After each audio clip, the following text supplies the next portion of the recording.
திருமண ஆசை வார்த்தை கூறி சிறுமியை பாலியல் வன்கொடுமை செய்த நபருக்கும் அதற்கு உதவியாக இருந்த அவரது மனைவிக்கும் தலா 20 ஆண்டுகள் கடுங்காவல் சிறை தண்டனை விதித்து தேனி மாவட்ட போக்சோ சிறப்பு நீதிமன்றம் தீர்ப்பளித்துள்ளது. பாதிக்கப்பட்ட சிறுமிக்கு 6 லட்சம் ரூபாய் தமிழக அரசு இழப்பீடு வழங்கவும் ஆணையிட்டுள்ளது.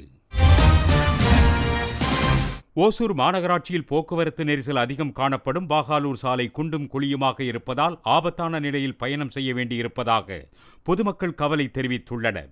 விரைந்து சாலையை சீரமைக்க வேண்டும் என்றும் வலியுறுத்தியுள்ளனர்.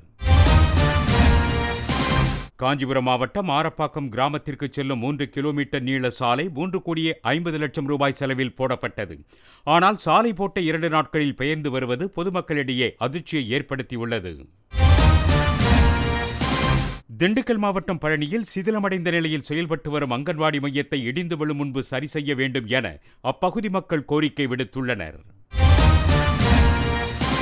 கிருஷ்ணகிரி மாவட்டம் பாகாலூர் அருகே உள்ள கூசனப்பள்ளியைச் சேர்ந்த ராஜு என்பவரது வீட்டின் பின்புறம் 3,50 கோடி ரூபாய் மதிப்பிலான 715 கிலோ செம்மரக் கட்டைகள் பறிமுதல் செய்யப்பட்ட நிலையில் ராஜு தலைமறைவானார்.